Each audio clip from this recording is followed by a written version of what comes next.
Hello everyone, study rise YouTube channel पर आप सभी का स्वागत है।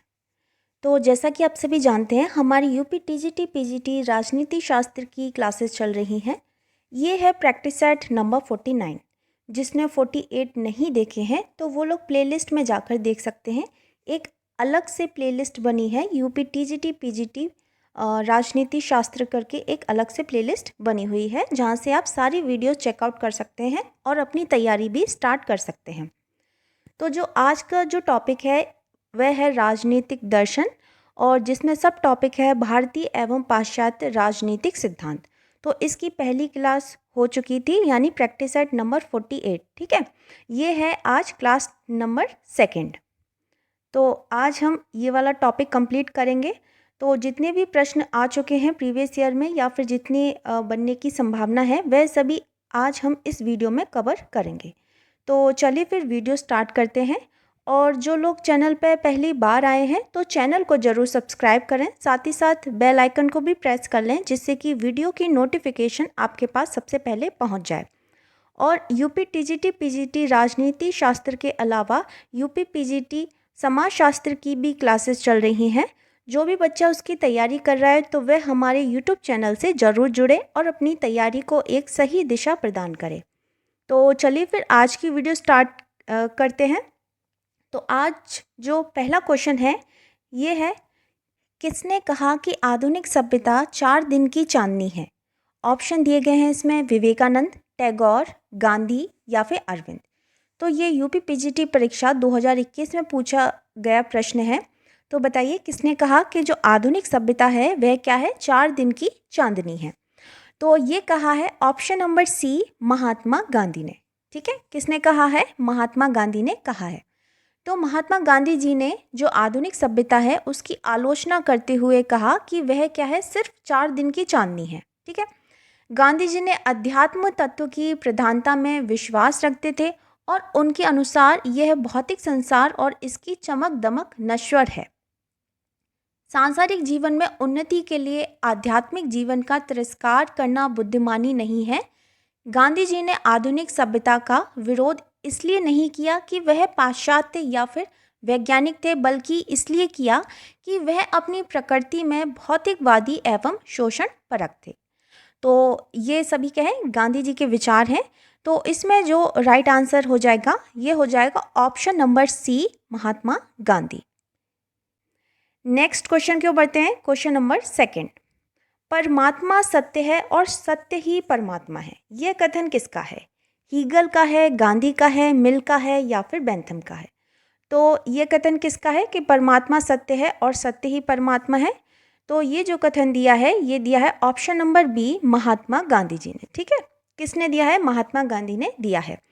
तो गांधी जी ने अपनी पुस्तक ट्रुथ इज गॉड में लिखा है कि परमात्मा सत्य है और सत्य ही परमात्मा है। तो इसका जो राइट आंसर हो जाएगा ये हो जाएगा option number B.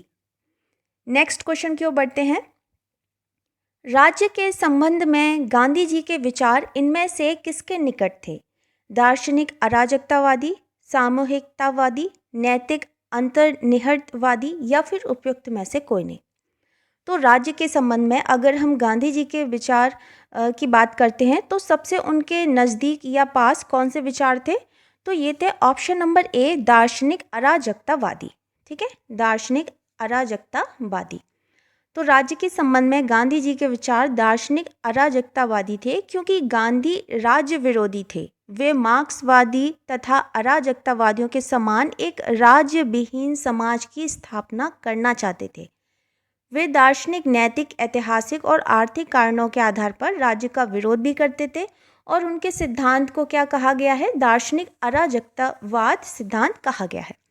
Gandhi ji दार्शनिक अराजकतावादी टॉलस्टॉय के विचारों से वो ज़्यादा काफ़ी प्रभावित थे। ठीक है, तो इसमें जो राइट आंसर है ये हो जाएगा ऑप्शन नंबर ए, दार्शनिक अराजकतावादी।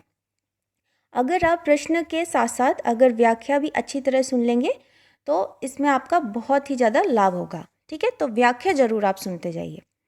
चलिए नेक्स्ट क्वेश्चन की ओर बढ़ते हैं।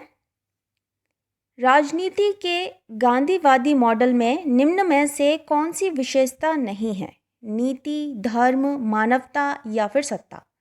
तो इसमें से गांधीवादी मॉडल में निम्न में से इसमें से कौन सी विशेषता नहीं है?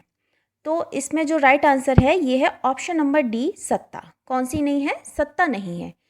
राजनीति के गांधीवादी मॉडल में सत्ता की राजनीति के लिए कोई स्थान नहीं है। गांधी जी की नीति थी कि धर्म को राजनीति के साथ मिलाते हुए राजनीति को मानवता की सेवा का साधन बनाना था। ठीक है, तो इसका जो राइट आंसर है ये हो जाएगा option number D. Next question की ओर बढ़ते हैं। निम्नलिखित में से कौन गांधी दर्शन से संबंधित है? न्यासिता है, नई तालीम, हिजरत या सर्वोदय? तो गांधी दर्शन से संबंधित है इन चारों में से, तो कौन सा है? तो देखो इसमें जो सही आंसर वह हो जाएगा ऑप्शन नंबर डी, यानी कि न्यासिता भी है, नई तालीम भी है, हिजरत भी है और सर्वोदय भी है। ठीक है, तो इसका जो राइट आंसर है ये है ऑप्शन नंबर डी। तो देखो न्यासिता, नई तालीम, हिजरत तथा सर्वोदय सभी क्या हैं? ये गांधी दर्शन से संबंधित हैं। हिजरत से तात्पर्य क्या है? जैसे स्थायी निवास स्थान का स्वैच्छिक परित्यागा हिजरत गांधी जी के सत्याग्रह का एक तरीका था। उनके अनुसार ऐसे व्यक्ति जो अपने आप को काफ़ी पीड़ित अनुभव करते हैं, आत्मसम्मान के साथ उस स्थान पर नहीं रह सकते हों और अपनी रक्षा करने की शक्ति न रखते हों, तो उनके द्वारा हिजरत का प्रयोग करना चाहिए। गांधी ने 1937 ईस्वी में नई तालीम की योजना प्रस्तुत किया। इसे वर्धा योजना या फिर बुनियादी शिक्षा तथा बुनियादी तालीम भी कहा जाता है। ठीक है, तो वर्धा योजना आपने सुना होगा, है ना, बुनियादी शिक्षा, तो इसी को क्या बोलते हैं? नई तालीम भी कहते हैं। तो इसका जो राइट आंसर है ये है option number D. Next question की ओर बढ़ते हैं। निम्नलिखित में से कौन सा एक गांधी जी के सत्याग्रह का साधन नहीं था? तो ऑप्शन दिए हैं इसमें असहयोग, सविनय अवज्ञा, सी ऑप्शन है उपवास तथा सामाजिक बहिष्कार या फिर हिंसक कार्य। तो गांधी जी के सत्याग्रह का साधन इनमें से कौन सा नहीं था? ठीक है, तो बताइए इसमें से कौन सा गांधी जी के सत्याग्रह का साधन नहीं था? तो इसमें देखो जो राइट आंसर हो जाएगा वह सीधा सीधा है, कौन सा है? हिंसक कार्य। ठीक है, हिंसक कार्य एक गांधी जी के सत्याग्रह का साधन नहीं था, तो हिंसक कार्य नहीं था। असहयोग आंदोलन था, सविनय अवज्ञा, उपवास भी रखा था तथा सामाजिक बहिष्कार भी था, लेकिन जो हिंसक कार्य है वह उन्होंने नहीं किया। ये इस सत्याग्रह का साधन नहीं था। तो इसका जो राइट आंसर है ये है ऑप्शन नंबर डी। तो देखो गांधी जी के सत्याग्रह में साधन के रूप में जो हिंसक कार्य वह शामिल नहीं है। ठीक है, सत्याग्रह के दौरान उपयोग में लाए गए साधन कौन कौन से थे? तो असहयोग आंदोलन था, सविनय अवज्ञा भी था, उपवास भी था और इसके अलावा सामाजिक बहिष्कार और धरना प्रदर्शन, हड़ताल भी था और हिजरत भी था। ठीक, तो इसमें जो राइट आंसर है ये है ऑप्शन नंबर डी। अच्छा, नेक्स्ट क्वेश्चन की ओर बढ़ते हैं। राज्य के अंतर्गत राजा यदि चोरी का पता लगवाने में असमर्थ रहता है तो उसके लिए वह पाप के समान है। यह कथन किसका है? टी.एच. ग्रीन का है, बेंथम का है, मनु का है या फिर कौटिल्य का है? तो ये इम्पोर्टेंट कथन है। तो ये किसका कथन है? तो ये जो कथन दिया है ये दिया है ऑप्शन नंबर सी, मनु का। राज्य के देवीय उत्पत्ति के सिद्धांत के अनुसार राजा किसी भी गलती के लिए ईश्वर के प्रति उत्तरदायी है। राजा यदि चोरी का पता लगवाने में असमर्थ है तो वह ईश्वर के समक्ष पाप का भागीदार होगा। ठीक है, ये जो कथन दिया है ये किसने दिया है? तो ये दिया है ऑप्शन नंबर सी, मनु का कथन है। राइट आंसर हो जाएगा ऑप्शन सी। नेक्स्ट क्वेश्चन है, इनमें से कौन सा चिंतक अर्थशास्त्र परंपरा का चिंतक है? शुक्र, कामंदक, सोमदेव या फिर वात व्याधि? ठीक है, तो देखो कौटिल्य के पूर्व भी भारत में अनेक राजनीतिक विचार हुए जिनमें कौन कौन आ जाता है? बृहस्पति, भारद्वाज और वात व्याधि का नाम प्रमुखता से लिया जा सकता है और कौटिल्य ने अपने अर्थशास्त्र में इन लोगों का उल्लेख भी किया है। तो देखो इसमें जो राइट आंसर है ये है ऑप्शन नंबर डी, वात व्याधि। ठीक है, नेक्स्ट है क्वेश्चन, राज्य की उत्पत्ति के संदर्भ में शांति पर्व में कितने सिद्धांत प्रतिपादित हैं? केवल 1, 2, 3 या फिर कोई नहीं। तो राज्य की उत्पत्ति के संदर्भ में जो शांति पर्व में कितने सिद्धांत प्रतिपादित हैं? तो बताइए इसका सही आंसर क्या होगा। और जो लोग चैनल पर पहली बार आए हैं तो चैनल को ज़रूर सब्सक्राइब करें, ठीक है, और साथ ही साथ बेल आइकन को भी प्रेस कर लें। जब भी वीडियो अपलोड होगी तो आपके पास एक नोटिफिकेशन आ जाएगा। तो बताइए इसमें जो सही आंसर है वह क्या हो जाएगा। तो ये हो जाएगा ऑप्शन नंबर बी 2, ठीक है। राज्य की उत्पत्ति के संदर्भ में शांति पर्व में कितने सिद्धांत प्रतिपादित है? तो ये हैं 2 सिद्धांत प्रतिपादित हैं, ठीक है। तो इसमें एक तो है देखो दैवीय उत्पत्ति का सिद्धांत और दूसरा है सामाजिक समझौते का सिद्धांत। शांति पर्व में एक पहला कौन सा है? दैवीय उत्पत्ति का सिद्धांत और दूसरा है सामाजिक समझौते का सिद्धांत।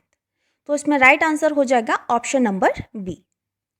नेक्स्ट क्वेश्चन की ओर बढ़ते हैं। मनुस्मृति में कितने अध्याय हैं? 10 हैं, 11 हैं, 12 हैं या फिर 21 हैं? तो मनुस्मृति में कितने अध्याय दिए गए हैं? तो ये इंपॉर्टेंट क्वेश्चन है, कितने दिए गए हैं? तो ये सभी को पता होगी, ये है ऑप्शन नंबर सी 12, ठीक है। कितने अध्याय दिए गए हैं मनुस्मृति में? 12 अध्यायों में इसको बांटा गया है। तो इसका जो राइट आंसर है ये है ऑप्शन नंबर सी। अच्छा, नेक्स्ट क्वेश्चन की ओर बढ़ते हैं। निम्न में से कौन प्राचीन भारतीय राजनीतिक चिंतन के सप्तांग सिद्धांत में सम्मिलित नहीं है? तो सामंत एवं गुरुकुल, राजा एवं कोश, मित्र एवं बल या फिर मित्र एवं कोश? तो क्या है इसमें जो राइट आंसर? तो क्वेश्चन पूछ रहा है कि प्राचीन भारतीय राजनीतिक चिंतन के सप्तांग सिद्धांत में सम्मिलित नहीं है। तो कौन सा सम्मिलित नहीं है? तो देखो इसमें जो सही आंसर है ये ऑप्शन नंबर ए सामंत एवं गुरुकुल। तो सबसे पहले तो ये पता होना चाहिए कि जो राजनीतिक चिंतन है ये सप्तांग सिद्धांत किसने दिए? तो ये दिए हैं कौटिल्य ने, ठीक है। प्राचीन भारत के प्रसिद्ध राजनीतिक चिंतक कौटिल्य ने राज्य के अंगों की चर्चा करते हुए अर्थशास्त्र के 6ठे अधिकरण में सप्तांग की उन्होंने चर्चा की है। जो सप्तांग है मतलब कि 7 अंगों का उल्लेख, ठीक है। सप्तांग मतलब क्या है? 7 अंगों का उल्लेख। तो कौन कौन से अंग हैं उसमें? 7।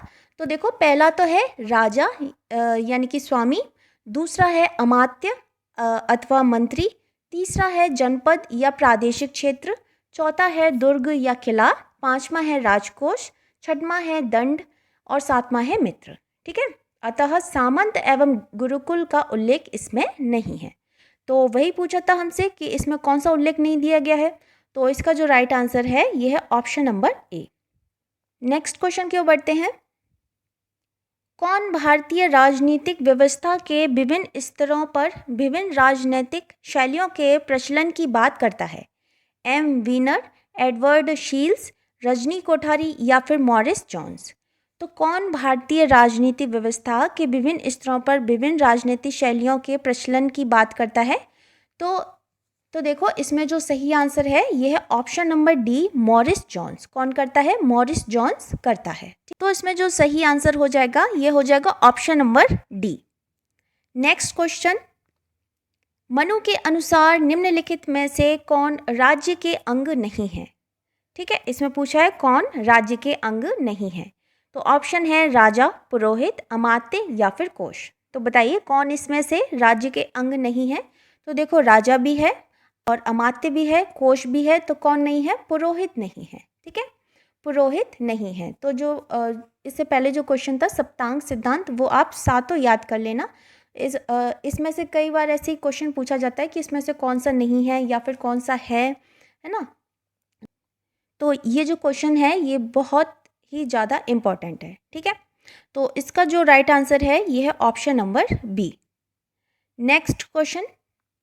सप्तांग सिद्धांत का संबंध है सामाजिक व्यवस्था से, आर्थिक व्यवस्था से, न्यायिक व्यवस्था से या फिर राजनीतिक व्यवस्था से। तो अगर हम सप्तांग सिद्धांत के संबंध के बारे में बात करते हैं तो ये कैसा है? तो ये है ऑप्शन नंबर डी राजनीतिक व्यवस्था से। ठीक है, कैसा है? राजनीतिक व्यवस्था से।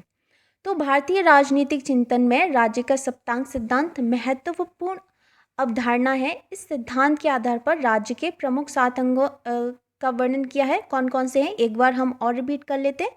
तो पहला था स्वामी यानी कि राजा, दूसरा है अमात्य, तीसरा है जनपद, चौथा है दुर्ग, पांचवा है कोश, फिर छठवां है दंड और सातवां है मित्र। ठीक है, इन 7 अंगों का वर्णन करते हुए संपूर्ण राजनीतिक व्यवस्था की इसमें व्याख्या हुई है। ठीक है, तो इसका जो राइट आंसर है ये है option number D. Next question की ओर बढ़ते हैं। निम्नलिखित में से कौन राजधर्म के सिद्धांत का प्रतिपादक है? कौटिल्य है, मनु है, नारद है या फिर शुक्र है? तो बताइए इनमें से कौन राजधर्म के सिद्धांत का प्रतिपादक है?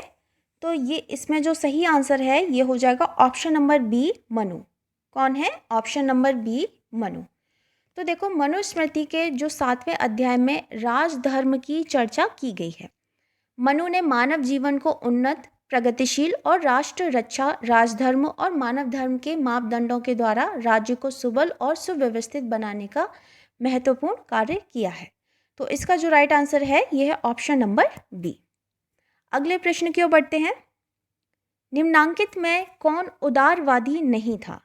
लास्ट क्वेश्चन है आज का। बताइए, ऑप्शन दिए हैं इसमें गोपाल कृष्ण गोखले, दादा भाई नौरोजी, बाल गंगाधर तिलक या फिर फिरोज शाह मेहता। तो इसमें क्वेश्चन क्या बोल रहा है, कौन इसमें से जो उदारवादी है वह नहीं था। ठीक है, तो देखो इसमें जो सही आंसर है, तो पहले तो देखो कौन कौन उदारवादी थे। तो देखो गोपाल कृष्ण गोखले थे, दादा भाई नौरोजी थे, फिरोज शाह मेहता भी थे, लेकिन जो बाल गंगाधर तिलक थे ये उदारवादी नहीं थे। तो देखो, बाल गंगाधर तिलक भारतीय राष्ट्रवादी, शिक्षक, समाज सुधारक, वकील और स्वतंत्रता सेनानी थे। उग्रवादी विचारों के कारण वैलेंटाइन शिरोल ने इन्हें क्या बोला था? भारतीय अशांति का जनक माना था, है ना। कल वाले क्वेश्चन में बताया था ये कि वैलेंटाइन जो भारतीय शांति का जनक है वह किसको माना है वैलेंटाइन शिरोल ने? तो ये माना है बाल गंगाधर तिलक को। ठीक है, तो वर्ष 1907 में कांग्रेस के विभाजन के समय लाला लाजपत राय, बिपिन चंद्र पाल के साथ लेकर इन्होंने गरम दल का नेतृत्व किया। इनकी प्रमुख रचना भी है, उसका नाम है गीता रहस्य। ठीक है, इनकी रचना का नाम है ये है गीता रहस्य। तो इसमें जो राइट आंसर है ये हो जाएगा ऑप्शन नंबर सी, बाल गंगाधर तिलक। तो फ्रेंड्स, ये थी आज की वीडियो अगर आपको पसंद आती है तो इसे अपने दोस्तों के साथ भी शेयर करें और वीडियो को लाइक करें, कमेंट करें। मिलते हैं फिर बहुत जल्द नेक्स्ट वीडियो में। तब तक के लिए थैंक यू सो मच।